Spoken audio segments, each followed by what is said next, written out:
I want to talk about the power of delayed gratification. The power of delayed gratification. Now, you might be going like, I know, kind of think, no, I know what that means, but I don't know like why we're talking about this. Good point. And this is what I want to talk about for a few minutes. And that is, I kind of want to put it in the range of our kids, because it's easy to talk as an adult, but having been with my kids for about 5 weeks now, I'm really learning a lot about, what it looks like to be trained, what it looks like to tell yourself no, what it looks like to wait for the best, like what it looks like to honor yourself enough to say not yet, right? And hear the no.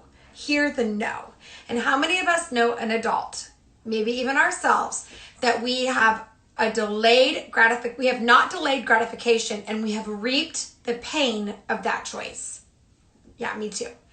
So I get that that's like kind of normal, and at times we don't understand this, but some of you were never taught the power of delayed gratification. And so your teens and your tweens and your, adult life has been filled with a lot of pain. And that pain could have been avoided if somebody had taught you this concept. So I want to share this for a few minutes, and I've been thinking about it with my 13-and-a-half-year-old son, because he's at the stage now where he can out-talk me, he can out-debate me. I mean, he's smart, he's sharp, he's got all those things going for him. But he's also at a point where I have to start letting him do things that I can say as a little, no, you're not allowed to do that. But as an adult, as he's getting into adulthood, I have to let him try things and do things, because it has to be a safe place to fail, right? That's what home is, it's a safe place to fail. So we do our failures at home, so when we actually are out in the world, we had the right people around us. So what I want to do is share for a few minutes about this concept. Now, you guys are probably not going to all agree with me on this, so if you don't, just let me present my case before you get all angry at me and start throwing things up and writing me off. I personally, this is not just a biblical term, but this is just like me. I personally do not believe that our children and tweens and young teens should be dating. I don't. I do not believe that we're setting them up for success in their life at that age. I know that this is not a popular opinion. I know that there are many people that have no problem with their kids dating. They like their little boyfriends. They like their little girlfriends. They enjoy. They think, oh, they're going to get to practice. They're going to get to try this. But I have, of all of my life and helping lots of people and living it out myself, I have rarely seen any fruit from it. And what we often do psychologically, I think, is we take that one-off situation and we think, well, we'll just make a doctrine about this or a belief system around one specific thing. Like, well, it worked out for them. They dated their high school sweetheart. They were 13. They ended up being together and it just worked out. But how many of you know in high school, how many of you remember the guys and the girls and the heartache and pain that they each went through because they gave their heart or their body or something to someone, and that person did not have the ability to respect their heart, to respect their body, to respect their parental parameters and boundaries? They just didn't have that. So what I really want to do is talk for a few minutes about this concept. And I understand it is not popular, but I'm in this mode right now where I don't care about being popular. I want to teach you guys the things that I think will really, really help. So I personally did not date as a young woman. My parents were very much against it. And it was even in my tweens. Now, let me just edit this a little bit. When I was growing up, I was allowed to like a guy. I was allowed to hang out with the guy. We were allowed to hang out with groups, but he was not allowed to have ownership of me. Because when we're in young relationships, it automatically says to that person, I now own you relationally. I own you in our hearts. I own your thoughts. I own you're spending time with. I own all these things. And we can act like, yeah, nobody cares, but they do care. Where were you? Who are you talking to? Why are you talking to them? And we start to really talk about, start to believe that the person they're dating is owning them. And so when it comes to delayed gratification, many times we as parents think it's not a big deal because, well, we all learn and we got married young anyway, so what's it going to hurt for them? Maybe they'll marry this person. But what we don't understand is that we're not really setting up our young people to be safe and to practice saying no. You see, when we are young, 13, 14, 15, we are 10, 11, 12, we don't understand the power of delayed gratification. Delayed gratification is like waiting till noon to have it, right? That's how kids act. We want it now and we want it right. We want it right now, and we're going to cry until we get it. But the power of a parent is that we begin to teach them how life works.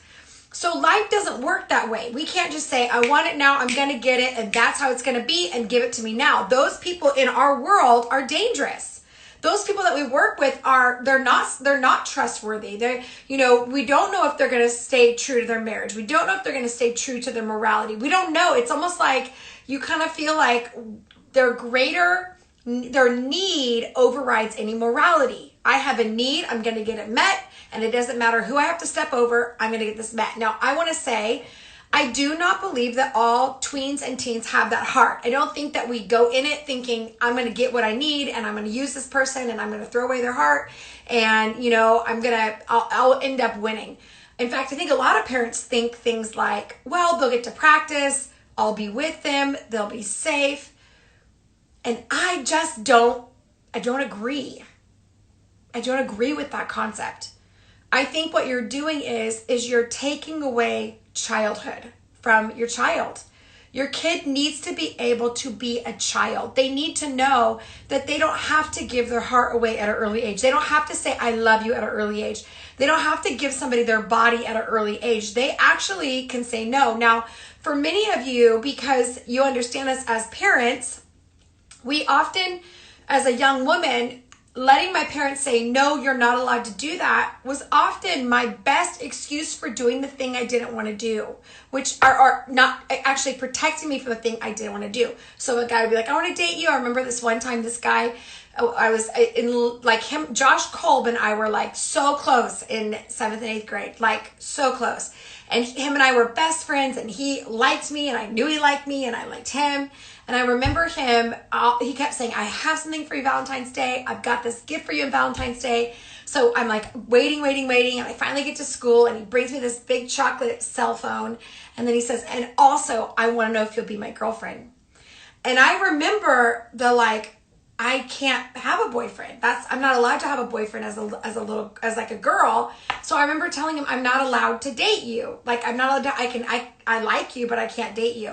And I remember within the next day, he had gone to another girl and was dating her, and they were walking down the aisle, like hands held. I think he was trying to make me jealous. But all that to say, I remember that pain. That pain is pain.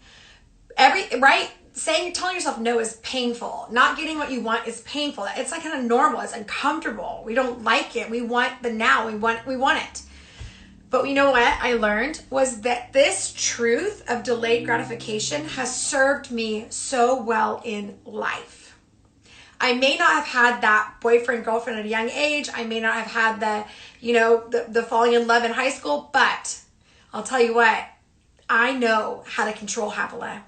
I know that the opportunities that I've had, and I've had very many opportunities to betray my vows, to betray my morality, to betray my theology, and I just know it's not who I am, and I know how to tell myself no. I'm good at this. And this is where I think it comes into us teaching our kids this concept. Now, we could go all different places with this, but I just want you to think about this phrase. It's a yes, just not now. It's a yes, just not now.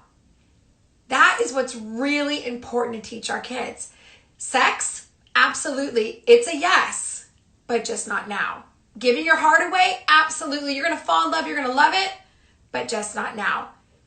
Yeah, sure, you're going to have your first kiss, and you're going to get romantic, and it's going to be incredible, and you're going to want it, but just not now. And when we begin to teach ourselves this concept, and we begin to see like this actually works with our lives, we actually can teach our kids this, and it's really, really important. So See, I want you guys to see this, and we need to kind of take a step back because there's a very much of a cultural narrative that follows our parenting and follows our child's life. And we cannot just go with society. Like, just hear me for a minute. You cannot take your dating, parenting, marriage cues from the world. Why? Because they don't really have a sanctity of marriage. They don't have a sanctity of sex. They don't have a sanctity of relationship. They're kind of like, your body's yours, do what you want with your body, and it doesn't matter. And what we as believers believe is that we are the temple of the Holy Spirit, and that the Holy Spirit lives inside of us. And where we go with our physical body, our soul and our spirit goes with us. So we don't have this, I can separate, I can go and have a physical sexual encounter with somebody, and then it doesn't really matter, didn't touch me. I'm like, I'm one of those. I can just, have that, and then it's not going to affect me. I don't believe that. I don't believe that because theologically what I study and what I find is that God is not just your body is separate, that your body carries everything with you, your mind, your will, your emotions. It's so much of our whole life goes with us in every environment. And so what we're doing is we're teaching our kids that we don't live according to the world. We don't live according to how the TVs show it, or the sitcoms, or the reality shows. They're fun to watch. We enjoy that kind of reality, but they're acting. And what no one is thinking about is, what does it feel like when they go to bed at night and no one's watching? What do they feel when somebody took their heart, took their body, touched them, said things to them, and then they go find somebody else next week? And we're like, well, that's just kind of how life is. You should get over it. And what we're not really saying is, no, we believe in the sanctity of sex. We believe in the sanctity of marriage. We believe in the sanctity of yes, and I love you. And so in order for us to teach them sanctity, we have to teach them to wait. So we can't just say, wait on the V card, but don't wait on everything else. I think that we get it really mixed up, because how many of you know that those that are having sex right now with a committed relationship, marriage, we know that the physical act is a very small part of having a sexual relationship. We know that to be sexual with somebody, it's foreplay.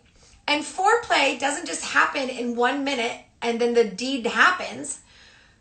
Sex happens all day long. It's like sex happens in the kitchen. It happens when you wake up. It happens with the text message. It happens with the, little, I think you look beautiful, or I love you, or I'm so proud of you, or you're an incredible man. And we know that all of that leads up to a sexual expression of intimacy. But what we often teach our kids is, you can do everything, just don't have intercourse. Do you see how wrong that is? Sweetheart, you can have intercourse. That's not really the point. The point is that you are a triune being, spirit, soul, and body, and all of that belongs together. And what we don't want to do is put that out there so that anybody can touch, anyone can talk, anybody can have your heart, but we actually want to protect those things because they're of value. Listen, nothing has value if it's not paid for. Come on, guys. You know this. It's not value if everybody gets it, because it loses its value. I mean, if everybody could have, why do we say, why is marriage so amazing? Because, marriage is meant to only have sex with one person for the rest of your life. That's what marriage was created for. It may not always look that way, but that's what the intent of marriage was. And so we often think like, it's your heart. It's okay. They'll get over it. But I don't know about you, but I know a lot of people that are all heart. And we're basically saying you're allowed to play with your heart in all kinds of relationships and environments, and you should be fine. You'll be fine because you didn't have sex. So you're fine. And I just have to say, wait, stop. That doesn't make any sense. If we're going to teach somebody about holistic living, then we have to teach them about spirit, soul, and body, and how they join together and how they are a part of the whole story. So for us, Ben and I, we have made a decision to not have our kids date until they are almost at adulthood, to that level of responsibility. And there's a couple reasons why I do that, why we're going to do that in our house. And one of those reasons is childhood is such a special and unique season of life. You don't have the pressures. You don't have the responsibilities. You don't have maybe all the narratives following you. And ultimately, you only get to be a child for a very short period of time. And so my job as a parent is to protect my kids, to enjoy their childhood, and that they don't have to grow up so fast. And that my gift to them is that their childhood lasted as long as possible. There'll be plenty of adult seasons where you can do all the adult things. But right now, this season is never going to come back. Another reason we don't actually want our kids dating right now is because my boys don't know how to steward a girl's heart. I'm sorry. You guys are like, my son is so sweet. He is sweet. But boys don't think with their hearts. Come on. They think with other parts. And so sometimes girls do too. I'm not just trying to be a sexist. I'm just saying, like, let's be wide awake. Let's be sober in this reality. And so with our boys, I'm like, listen, when a girl gives her heart, for a woman, sex doesn't start in a physical act. Sex starts in the heart. It starts in the mind. I have so many friends that have gotten married, and because they'd had sexual encounters before they were married and they were negative, it's affected their bed in their marriage. It's like they can't enjoy it like they did it. And this isn't for everybody, so please don't make these into blatant statements. I'm just saying in general, it's affected them as it should, because your heart is very valuable. Your life is very valuable. And what I find is that for men and women at that age, 13, 14, 15, I'm watching my boys at 13 and a half and 12, and I'm like, you have no business with someone's heart. You can barely take a shower regularly. You have no business saying that you are now connected to this person, and everybody around you is like, that's my boyfriend, that's my girlfriend, and all of a sudden, and then also, I don't want them to have wasted time. What do you mean by that, Havilah? What do you mean wasted time? I mean, like, how many of you remember when you were dating somebody and you had to, at the end of that relationship, you look back and all your photos are with them, all your experiences with them, and when you try to remove them out of your life, it's like a chunk of your life is gone. You had to get rid of that, because that's what we represented. I don't think childhood should be that. I think childhood should have this safety all around us where we can actually enjoy, get to know somebody, but that can all be done in community. That doesn't have to be done in a private room by yourself. So this is what I want to share today, and that is, I want my boys to learn delayed gratification by when and where they give their heart. That their heart is the most special part to who they are, and that their heart is a profound place of relationship and intimacy. And I don't want them to wear their heart where people can take advantage of them and hurt them, and they'll have regret. I also want my boys to save their I love yous. I never said I loved you until I met my husband. And you know what? That was really, really powerful. When he said it to me first, and I was like, my comment to him was, well, what does that mean to you? And the reason I even said, what does that mean to you, is because I had never used that phrase. And so I want to know, what does that mean to you? That tells you of a woman that wasn't just giving her I love yous away. She wanted to know what it meant to him so that she could give it in the right way. And you know what? I didn't say it right away. I held that I love you for a long time until I was able to say, I really love you too. And this is what it means. I want us to save our physical connections with each other. I don't want my holding hands and kissing and making out and all that. I don't think my kids need to be doing that right now. I'm sorry. I know it's not a popular thing to say, but I want them to save that. All your physical parts, you get to save. You don't have to give them to anybody who doesn't deserve them or want them or know how to cherish them. That's why marriage and waiting for sex till marriage is so profound. Because when you go to the altar and you stand before everybody, God and man, you're saying, I'm giving my life to this person, one person, for the rest of my life. So I'm not confused by, I get to have sex with anybody and everybody gets to touch me this way and everyone gets to talk to me this way. No. This person, I am declaring this is my person, and I'm going to share my life with him. So my boys are the same way. My husband, I love being physical with my husband, and it's because I remember seasons when I couldn't be physical, and I had a delayed gratification. Even certain times when I had to say no was really important, and I remember.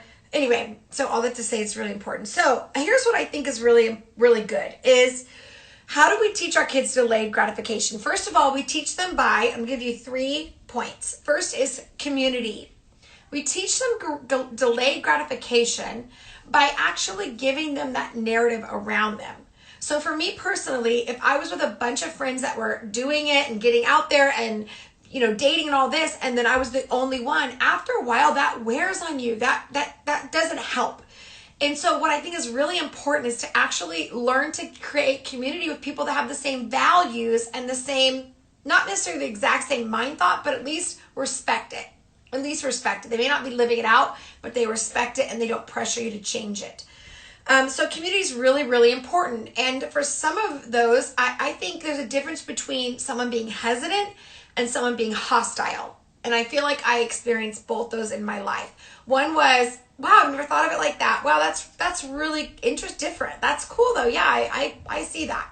Versus, what do you think you are? Some, religious girl, and what are you going to know? You're not going to know what to do when you get with somebody, and well, I'm not like you, and just a negative, hostile, like, you think you're better than me. That is not helpful. You want somebody who's like, embracing this. Secondly is to know your goal. My kids' goal that I want for them, and I pray that they would respond to it, I want them to have happy and healthy marriages. Yeah. I don't want them to experience everything that the world has experienced. I don't want them to fail at their marriages. They might. I can't control that. But what I do want to do is I want them to have a goal which says, I'm living more than just for the weekend. I'm living more than just for the next orgasm. I'm actually living towards building a life and a home with somebody. Sometimes I look at my boys and I go, you're going to make an incredible husband. Look at you. And they're so excited. I said, why do you want to get married? And they're like, oh, I want to be a dad. Like, I'm not force feeding that. That's coming out of them naturally, but it's really beautiful to see that they look forward to marriage. They look forward to having a wife. That's awesome. And that's exactly how I want them to feel. So know your goal. I don't parent my kids to don't do this. I parent my kids like, where do we want to be? So boys, think about this. Do you want to get up on your wedding day and see all these girls around the room that you had a physical relationship with, or they gave their heart to you and you had a heartbreak all around you? Or do you think we could probably limit some of those numbers so that when you get up there, you're like, okay, I feel like I stewarded this amazing, powerful thing in me, my heart and my sexuality. So know your goal. That's really, really important. And you know what? I use that today. Like, I use it for myself. So if I'm on a trip and somebody hits on me on the road, which happens sometimes, not a lot, but sometimes, I know, oh no, I'm a married woman, and I'm not interested in that, right? I remember one time I went to this church and this guy was very, very friendly with me, and I was sending out the vibe like, nope.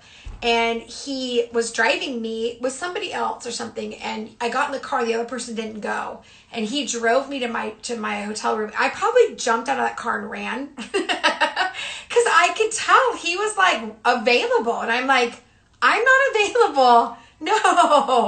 No, I'm not. I am fully taken. Thank you so much.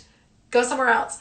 So I guess my goal is that I want a healthy and happy marriage. So I'm not going to actually flirt with things that don't line up with my goal. And that's for the boys. Like, we teach our kids to divorce relationally. I'm going to date someone, then I'm going to break up with them. Then I'm going to date somebody, then I'm going to break up with them. I'm going to give my heart, and then I'm going to break up with them. And then when they get married, we want them to stay together. Just think about this for a minute. I want you to try people on, try on things, see how they are. It's not about, when you say, I want my kid to practice, I want them to know what they want. Who is the primary character of that narrative? Your child. It is not somebody else's child, the little girl or the little boy that you're playing with. You're talking about someone else's child here. And so for me personally, I would say I got to know my goal. My goal is I want my kids to not be set up for divorce. I want them to be set up for marriage. And marriage means that we protect what we have